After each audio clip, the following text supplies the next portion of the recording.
لله رب العالمين والعاقبة للمتقين والصلاة والسلام على سيد الأنبياء والمرسلين وعلى آله وصحبه أما بعد فأعوذ بالله من الشيطان الرجيم بسم الله الرحمن الرحيم لقد جاء رسول صدق الله مولانا وصدق رسوله النبي الكريم مولاي صل وسلم دائما ابدا على حبيبك خير الخلق كلهم هو الحبيب الذي ترجى شفاعته لكل هول من الله اخي يا اكرم الخلق العليم من يلوذ به سواك عنده للحادث مولا سلام مساقہ پر بہت لاکھ مناس میں توڑ لیے دنیا بلیا پیغام سامنے اور طوفانوں کے اور دیے اس رحمت عالم نے حسنا کیا کیا دیا انسانوں کو دستور دیا رسول دیا کچھ راہیں دی کچھ موڑ دیے اس جہان جہاں کی باتوں میں کچھ لطف ایسا ہے ہم رسول جب سے چھڑا ہے ذکر نبی سب ذکر جہاں کے چھوڑ نہایتی عزت و احترام کے لائق زینت و سادات گلے سرسر گلشن سادات جناب قبلہ سید شاہ الدین شاہ حمرانی زیدہ بھٹو نہایت عزت و احترام کے لائق میرے پیارے نبی صلی اللہ علیہ وآلہ وسلم کے پیارے غلام ہمارے بھائی عبدالقادر صاحب نے بڑی محبت ذوق اور شوق سے حضور سرور کائنات فخر بغداد آقا انعامدار مدنی تاجدار محبوب کردگار حضور رحمت العالم شفیع معظم نبی مکرم صلی اللہ علیہ وآلہ وسلم کے میلاد پاک کی خوشی میں اس محفل پاک کا انعقاد کیا ہے دعا ہے کہ اللہ رب العزت آپ اور میں ہم سب کی حاضری اپنی بارگاہ میں قبول و منظور فرمائے حضرات ذوالفقار حضور نبی رحمت صلی اللہ علیہ وآلہ وسلم کی تشریف آوری اس کائنات عالم کا سب سے اہم اور بڑا واقعہ اور کائنات کے اندر جتنی خوشیاں ہیں وہ تمام کی تمام خوشیاں حضور علیہ السلام کی تشریف آوری کی مرہون بنا اگر کریم آقا کی جلوہ گری نہ ہوتی تو کائنات میں یہ رونقیں نظر نہ آتی یہ دریاؤں کی روانی یہ موجوں کی طغیانی یہ بلبل کی چہک یہ پھولوں کی مہک یہ ستاروں کی چمک یہ چاند کی چاندنی یہ سورج کی روشنی یہ لطافتیں یہ حلاوتیں یہ تراوتیں یہ رانائیاں یہ دل فریبیاں یہ رنگینیاں یہ روشنیاں یہ کچھ بھی نہ ہوتا اگر سرکار نہ ہوتا۔ مولانا ظفر علی خان نے بڑے خوبصورت انداز میں اس بات کو بیان کیا کہ کتاب فطرت کے سر ورق پر جو نام احمد رقم نہ ہوتا، کتاب فطرت کے سر ورق پر جو نام احمد رقم نہ ہوتا، نقش ہستی ابھر نہ سکتا وجود لہو قلم قلم۔ یہ محفل کل فقہ نہ ہوتی جو وہ امام امم نہ ہوتا، زمین نہ ہوتی فلک نہ ہوتا، عرب نہ ہوتا عجم نہ ہوتا۔ یہ جتنی رونقیں آج لگی ہوئی ہیں، یہ ساری مصطفیٰ کریم صلی اللہ علیہ وآلہ وسلم کی تشریف آوری کی برکت سے۔ فیلسوف اسلام کلندر لاہوری حکیم الامت حضرت اقبال رحمۃ اللہ تعالی علیہ نے بھی بڑے خوبصورت پیرائے میں اور بڑے حسین انداز میں نقشہ کھینچا کہ ہونا یہ پھول تو بلبل کا ترنم بھی نہ ہو، چمن دہر میں کلیوں کا تبسم بھی نہ ہو یہ ساتھی تو میں بھی نہ ہو، خم بھی نہ ہو، بزم توحید بھی دنیا میں نہ ہو، تم بھی نہ ہو، خیمہ افلاق کا استادہ اسی نام سے ہے، نبض ہستی تپش مادہ اسی نام سے۔ یہ کائنات کی نبض جو چل رہی ہے تو یہ سرکار کے وجود مسعود کی برکت کی وجہ سے۔ اور میرے بھائی اور دوستو، اس وجہ سے کہ یہ نبض کائنات میں یہ جو حرکت ہے اور یہ جو ایک حرارت ہے، اس کو بھی اگر آپ سمجھنا چاہیں تو یوں سمجھ سکتے ہیں کہ انسان دو چیزوں سے بنا ہے، ایک اس کا جسم ہے، ایک اس کی روح ہے، اور اگر روح نکل جائے جسم مردہ ہو جاتا ہے، بے معنی ہو جاتا ہے، بے وقت ہو جاتا ہے۔ کائنات کی نبض اگر چل رہی ہے تو اس وجہ سے کہ اس کائنات میں روح کائنات کی ضرورت ہے۔ میرے آقا روح کائنات ہے، اصل کائنات ہے، جان کائنات ہے، مصدر کائنات ہے، منبع کائنات ہے۔ اور صرف میں ہی نہیں کہتا، اعلی حضرت امام عاشق امام احمد رضا خان فاضل بریلوی نے کہا کہ وہ جو نہ تھے تو کچھ نہ تھا، وہ جو نہ ہو تو کچھ نہ ہو، جان ہے وہ جہان کی، جان ہے وہ جہان۔ اور آپ کہیں گے کہ آپ جو بات کر رہے ہیں اس پہ کوئی مزید دلیل دے، تو پھر میں یہاں تاجدار گولڈا کا ذکر کرنا چاہوں گا کہ میرے اسی مضمون کو، اسی بیان کو جس انداز میں آپ نے بیان کیا، قلم توڑ کے رکھ دیا کہ اس صورت روح میں جان آخا، جان آخا کے جانے، جہان آخا، سچ آخا کے رب دی، شان آخا جس شان کو شان آخا، جس کو جو مقام ملا سرکار کے در سے ملا، جو مرتبہ ملا سرکار کی غلامی سے ملا، جو عزت ملی حضور کی عظمتوں کو بیان کرنے میں ملی۔ میرے بھائیوں اور دوستو، تو مجھے کہنے دیجئے کہ حضور ہی جانے کائنات ہیں، حضور ہی اصل کائنات ہیں، حضور ہی مقصود کائنات ہیں۔ پھر ایک اور بات کہ حضرت آپ نے اشعار کو اتنے پڑھ دیے، مولانا ظفر علی خان کو بھی پڑھ دیا، حضرت اقبال کو بھی پڑھ دیا، تاجدار گولڈ کو بھی پڑھ دیا، یہ تو شاعروں کی بات تھی، لیکن یاد رکھیں یہ وہ شعراء نہیں ہیں جو فقط اپنی شاعری کرتے ہیں، یہ قرآن و حدیث کا جو مفہوم سمجھتے ہیں پھر ہمیں سمجھانے کے لیے اس کو شاعری کی زبان میں بیان کرتے ہیں۔ اس لیے میں یہاں ایک حدیث پڑھنا چاہتا ہوں، حدیث بھی وہ جو حدیث قدسی ہے۔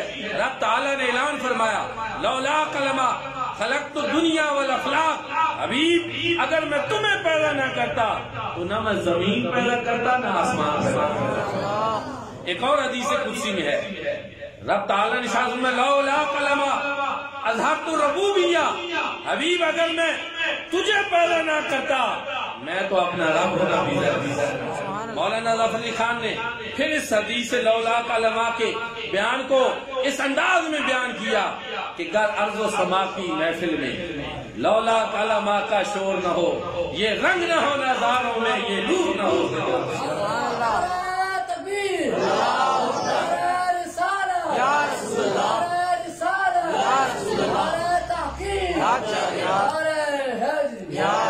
اور میرے بھائیوں اور دوستو، یہ ایک حقیقت ہے کہ اگر آج ہم ایک زندگی چاہتے ہیں، اپنی روحانیت کو مضبوط کرنا چاہتے ہیں، اپنی مایوسیوں کا خاتمہ چاہتے ہیں، امید کے چراغ روشن کرنا چاہتے ہیں، بے یقینی کی فضا کو ختم کرنا چاہتے ہیں، تو اس کا ایک ہی حل ہے کہ ہم مدینے کے تائیدات کے ساتھ مکمل طور پہ جڑ جائیں۔ سبحان اللہ۔ یقین جانی، کیونکہ کائنات کے اندر حضور علیہ الصلوۃ والسلام کا ذکر پاک یہ ایک ایسی چیز ہے جو مردہ دلوں کے اندر ایک نئی زندگی پیدا کر دیتا ہے، ایک نئی روح پیدا کر دیتا ہے۔ اللہ رب العزت نے قرآن مجید فرقان حمید میں ارشاد فرمایا، یا ایھا الذین آمنوا استجیبوا للہ ولرسولہ اذا دعاکم لما یحییکم۔ اب اس پہ غور کرنا، اے ایمان والو، جب تمہیں اللہ اور اس کا رسول بلائے تو تم رسول اللہ کی بارگاہ میں حاضر ہو جاؤ۔ کیوں اور ہوگا کیا، نتیجہ کیا نکلے گا؟ فرمایا لما یحییکم، تاکہ وہ تمہیں ایک نئی زندگی عطا فرما دے۔ پہلے بات ہے ایمان والوں سے، خطاب ہے ایمان والوں سے کہ ایمان تب ہوگا جب جسم ہوگا، اس میں جان ہوگی، پھر وہ ایمان لا سکے گا۔ زندہ کو کہا جا رہا ہے، اے ایمان والو، اللہ اور اس کے رسول جب تمہیں پکارے تو تم مصطفیٰ کریم کی بارگاہ میں حاضر ہو جاؤ، لما یحییکم، تاکہ وہ تمہیں ایک نئی زندگی عطا کر۔ پتہ ہی چلا کہ زندگی کی بھی قسمیں، زندگی سب کی ایک جیسی نہیں ہے۔ کھانا کھانے میں ابو جہل بھی کھاتا تھا، پیتا بھی تھا، چلتا بھی تھا، پھرتا بھی تھا، لیکن قرآن نے ان کو چلتی پھرتی لاشیں کہا۔ لہم قلوب لا یفقہون بہا، دل ہیں سوچتے نہیں ہیں، وَلَهُمْ آذَانٌ لَا يَسْمَعُونَ بِهَا، ان کے کان ہیں سن نہیں سکتے، وَلَهُمْ أَعْيُنٌ لَا يُبْصِرُونَ بِهَا، آنکھیں ہیں دیکھ نہیں سکتے، أُولَٰئِكَ كَالْأَنْعَامِ بَلْ هُمْ أَضَلُّ، فرمایا یہی وہ لوگ ہیں جو جانور بلکہ ان سے بھی بدترین لوگ۔ زندگی ایسی جس کا تعلق مدینے کے تاجدار سے نہ ہو، زندگی ایسی جس کا کنیکشن مدینہ کے پاور ہاؤس سے نہ ہو، وہ زندگی نہیں، وہ شرمندگی ہے۔ وہ زندہ بھی ایک چلتی پھرتی لاش بن جاتا ہے، اور دوسری طرف وہ کہ جس کا تعلق مصطفیٰ کریم سے جڑ جائے، سرکار کی غلامی سے جڑ جائے، حضور سے رشتہ تعلق پیدا ہو جائے، رشتہ الفت کا واسطہ ہو جائے۔ میرے بھائی اور دوستو، وہ مر بھی جائے، قرآن اعلان کرتا ہے وَلَا تَقُولُوا لِمَنْ يُقْتَلُ فِي سَبِيلِ اللَّهِ أَمْوَاتٌ بَلْ أَحْيَاءٌ وَلَٰكِن لَا تَشْعُرُونَ۔ وہ لوگ جو راہ خدا میں قتل کر دیے جائیں تم انہیں مردہ نہ کہو، وہ زندہ ہیں، تمہیں ان کی زندگی کا شعور نعرے تکبیر، نعرے رسالت، نعرے حیدری۔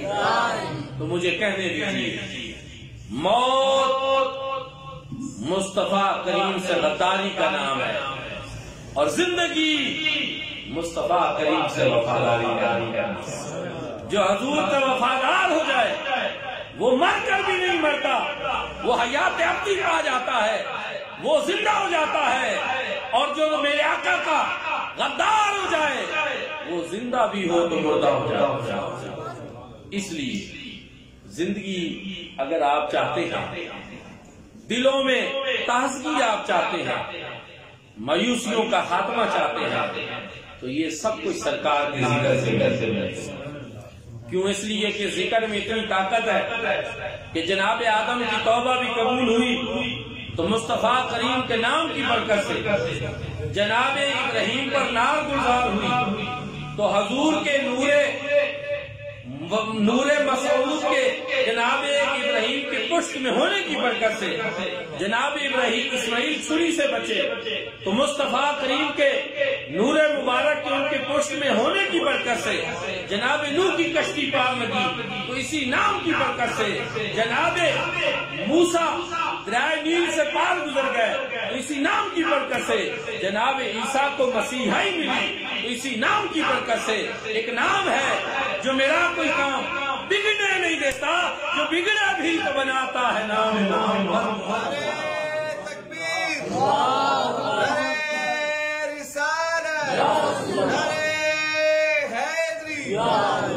اس لیے جس نے بھی اس نام کا سہارا لیا اس کا کام بن گیا، جس نے بھی اپنا تعلق ادھر جوڑا سرکار نے اس پہ کرم کیا، اپنے شان لجپالی کا مظاہرہ کیا۔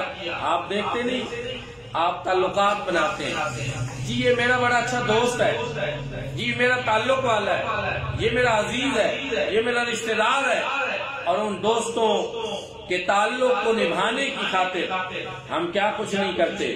لیکن پھر ایک منظر ہم اپنی زندگی میں ایسا بھی دیکھتے ہیں کہ ادھر انسان کا وقت اخیر آتا ہے، باپ بیٹا بھائی سراہنے بیٹھے ہیں، آنکھیں بند ہو گئی ہیں، پھر سب کہہ رہے ہیں جلدی کرو جی غسل دو۔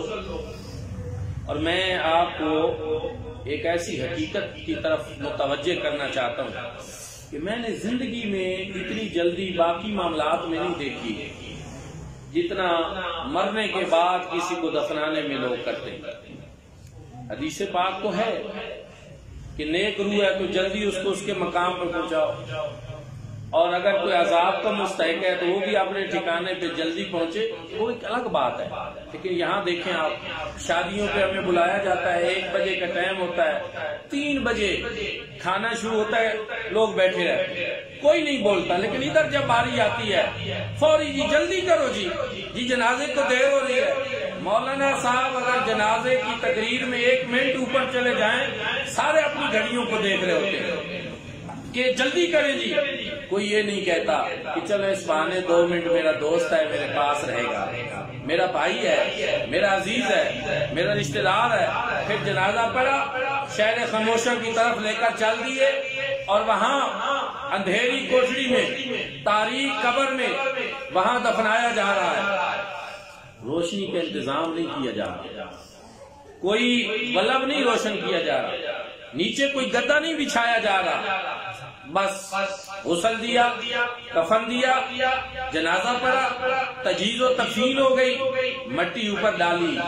پھر ہم دیکھتے ہیں کہ جو زیادہ قریبی ہوتے ہیں وہ تھوڑی دیر زیادہ ٹھہر جاتے ہیں، ویسے تو بڑی جلدی ہوتی ہے۔ جتنا جلدی جنازہ گاہ زندگی میں خالی ہوتے میں دیکھتا ہوں، اتنا میں کوئی اور منظر اپنی زندگی میں نہیں دیکھتا۔ آپ بھی دیکھ لیں، کبھی تجربہ کرنا، اگر نہیں تو کر لینا، کہ سب سے زیادہ لوگوں کو جلدی جنازے سے جنازہ گاہ سے نکلنے میں ہوتی ہے۔ دیر ہو رہی، جنازہ پڑا اور گئے، غائب ہو گئے، پتہ ہی نہیں چلتا بھائی کیوں اتنی یاد جلدی ہے۔ تمہارا دوست تھا، تمہارا بھائی تھا، عزیز تھا، رشتہ دار تھا، گھنٹوں تم اس کی مجلس میں بیٹھتے تھے، اس کو پاس بلاتے تھے فون کر کے، آ جاؤ یار آج گپ شپ گائیں گے، کھانا مل کر کھائیں گے، یہ کریں گے وہ کریں گے۔ لیکن یہ دنیا ہے، دنیا میرے بھائیوں اور میرے دوستوں، یہ دنیا کے مناظر ان کو بھی کبھی دیکھا کرو، ان سے عبرت پکڑا کرو کہ وہ سب یہ بات ہی بھول جاتے ہیں کہ کتنا تعلق رہا، کتنا وقت ہم نے اکٹھے گزارا، کتنی محبت تھی، مٹی ڈالی، غائب ہونا شروع ہوئے، ایستا ایستا جن کا تعلق ذرا کم تھا وہ گئے، پھر گھر والے بھی، رشتہ دار بھی، عزیز بھی، سارے چھوڑ کر جب واپس آ جاتے ہیں تو مجھے کہنے دیجئے قبر کی ان تاریکیوں میں، ان ویرانیوں میں جب عزیز اور رشتہ دار ساتھ نہیں دیتے وہاں احمد مختار صاحب۔ سبحان اللہ۔ بخاری کی حدیث سے بات ہے، ما کنت تقول فی حق ھذا الرجل، سرکار اہل ایمان کی قبروں میں خود جلوہ گر ہو جاتے ہیں۔ سبحان اللہ۔ جن کی ایمان کی نسبت ذرا کمزور ہو تو کھڑکی کھول دی جاتی ہے، دور سے دیدار تو ان کو بھی کرایا جاتا ہے پہچان کروانے کے لیے، لیکن اہل ایمان کی قبروں میں سرکار کی جلوہ گری ہوتی ہے۔ پھر میں آپ کی توجہ دلانا چاہتا ہوں کہ وہ شخص جو احمد اقبال مدنی کی طرح، ثاقب الحسن گولوی کی طرح، ہمارے بھائی ارشد صاحب نے آج نعت سنی دل خوش ہوئے، ان کی طرح ساری زندگی جو یہ بیان کرتا رہے کہ سنا ہے آپ ہر عاشق کے گھر تشریف لاتے ہیں، میرے گھر میں بھی ہو جائے چراغاں یا رسول اللہ۔ کبھی سرکار کے دیدار کی باتیں، کبھی سرکار کے چہرے کی باتیں، کبھی سرکار کی زلف واللیل کا تذکرہ، کبھی والضحیٰ کے چہرے کا تذکرہ، کبھی سرکار کی جو ہے شہر مکہ میں چلنے کی باتیں، کبھی سرکار کے اخلاق حسنہ کی باتیں، عادات کریمہ کی باتیں اور صاف حمیدہ کی تذکرے۔ تو جب وہ قبر میں جاتے ہیں تو ان کا عالم کیا ہوتا ہے؟ میرے بھائیو اور دوستو، مجھے کہنے دیجئے کہ ان کو تو جتنی وہ تکلیفیں اور پریشانیاں وہ ساری دور ہو جاتی ہیں۔ جب سب ساتھ جوڑ جاتے ہیں تو مدینے کے تاجدار ساتھ نہیں چھوڑتے۔ محمد بوٹا پنجابی کا شاعر تھا، اس نے اس حقیقت کو ہمیں سمجھانے کے لیے بڑے خوبصورت انداز میں بیان کر دیا کہ جیڑے کہندے سی مرانگے نال تیرے، اج انہاں دی بازیاں ہاریاں نہیں جیڑے ترستے سن دید نو دنے راتی، آخر انہاں دی باریاں ماریاں نہیں جدہ باغ وچا خزانے وال کھولے، پنچھی اڑ گئے مار اڈاری علی۔ محمد بوٹا جھوٹائی جگ سارا، کملی والے دی سچی ہے۔ سبحان اللہ۔ میرے بھائیو اور دوستو، سرکار سے اسی لیے ہم کہتے ہیں تعلق سرکار سے جوڑ دیں۔ سرکار نے کرم کرنا، قبر کی طریقیوں میں کسی اور نے کام نہیں آنا، کریم آقا نے کام۔ اعلی حضرت عظیم البرکت نے وصیت کی آخر وقت پہ عام طور پہ قبر جو ہے وہ اتنی اونچی بنائی جاتی ہے کہ انسان اس میں اٹھ کر بیٹھ سکے، کیونکہ نکیرین آتے ہیں تو وہ کہتے ہیں اٹھ کر بیٹھ جاؤ، بندہ بیٹھ جاتا ہے، وہ سوال و جواب کرتے ہیں۔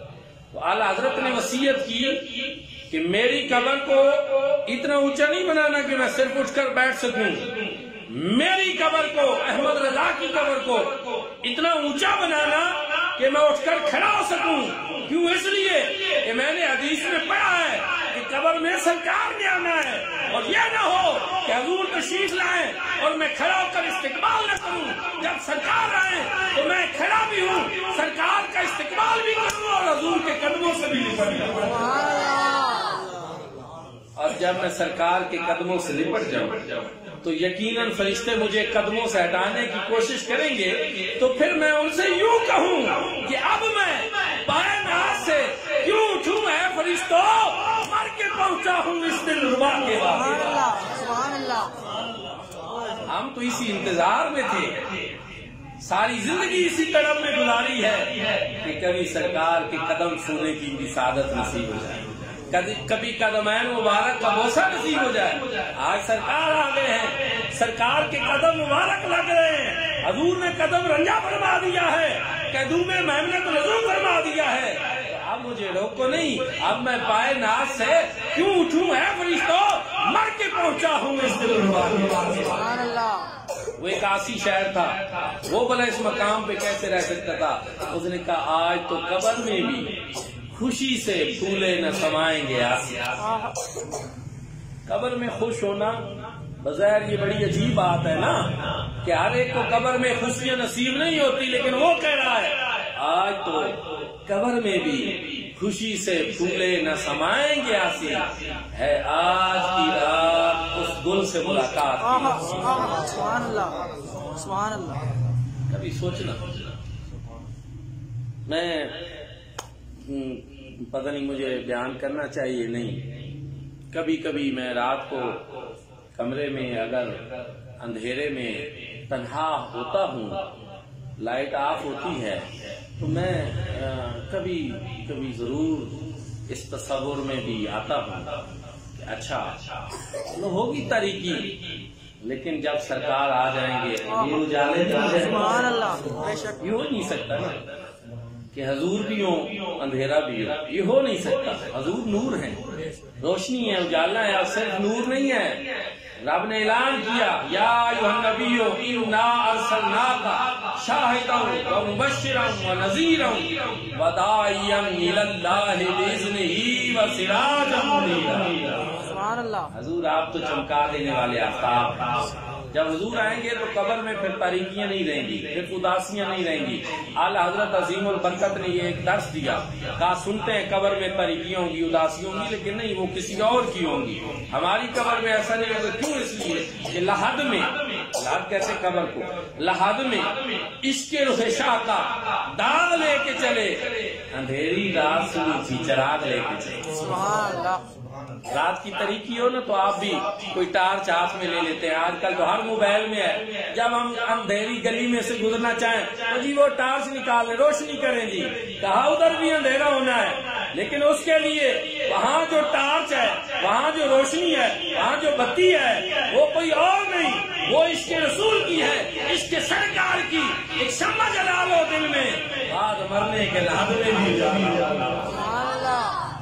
سرکار جب آئیں گے تو قبر میں اجالے اجالے ہو جائیں گے، روشنیاں ہی روشنی ہو جائیں گی۔ اس لیے ہر وہ کام کرنا کہ جس کی نسبت سرکار سے ہو، سرکار کی ولادت کی خوشی سے ہو، حضور کی غلامی سے ہو، حضور کی اطاعت سے ہو، حضور کی فرما برداری سے ہو، وہ بڑا ضروری ہے۔ میرے بھائی اور دوستو، میلاد آتا ہے تو کئی طرح کے اعتراضات بھی ہوتے ہیں، سوالات بھی اٹھتے ہیں، جھنڈیاں لگاتے ہو، محفلیں کرتے ہو، نعت خانوں کے اوپر پیسے بھی، خطیبوں کی بھی خدمت ہو رہی ہے، دیگیں بھی پک رہی ہیں، لنگر بھی ہو رہا ہے، سارا کچھ ہو رہا ہے، لیکن میرے بھائی اور دوستو یہ ساری چیزیں بڑی ضروری ہیں۔ یہ دل کی تازگی کے لیے ضروری ہے، یہ ایمان کی حرارت کو تیز کرنے کے لیے ضروری ہے۔ میں تو یہ سمجھتا ہوں کہ ہر مومن کے دل میں حضور کی محبت ہے، یہ نہیں ہے کہ نہیں ہے۔ کوئی بھی کلمہ پڑھنے والے کا دل محبت رسول سے خالی ہو ہی نہیں سکتا۔ اور یا مجھے کہنے دیجیے کہ اگر محبت رسول نہیں ہے تو پھر اس کا کلمہ ہی نہیں۔ کلمہ اور محبت رسول کا آپس میں تعلق لازمی ہے، جس کے ہاں یہ پھر ایک بات ہے کہ پھر اس میں مقام اور مرتبے جو ہے وہ الگ الگ، حرارت، تازگی، رونق، سرکار کے ذکر کی محفلیں، ایک چہل پہل، ایک ذہنوں، کچھ آپ سوچیں کہ جب اتنی دیر گفتگو ہوئی، نعت پڑھی گئی اور یہ سلسلہ ہوا تو ہمارے ذہنوں کی سوئی مدینہ کی طرف جاتی ہے۔ سبحان اللہ، سبحان اللہ، بے شک۔ روٹین میں نہیں ہوتا ایسے، ہیں ہم مسلمان ہی، لیکن صحابہ کرام فرمایا کرتے نے عرض کی یا رسول اللہ جب ہم آپ کی بارگاہ میں ہوتے ہیں نا اس وقت ہمارے ایمان کی حالت کچھ اور ہوتی ہے، اور جب ہم آپ سے جدا ہو جاتے ہیں، گھروں کو چلے جاتے ہیں، تو پھر کیفیت کچھ اور ہو جاتی، کیفیات ہوتی ہیں، بدلتی ہیں۔ تو میرے بھائی اور دوستو، اگر یہ کیفیت ہمیں ان محافل کے بغیر نصیب ہو جائے تو ٹھیک ہے، جس کو ہوتی ہے وہ گھر میں اکیلے میں بیٹھے۔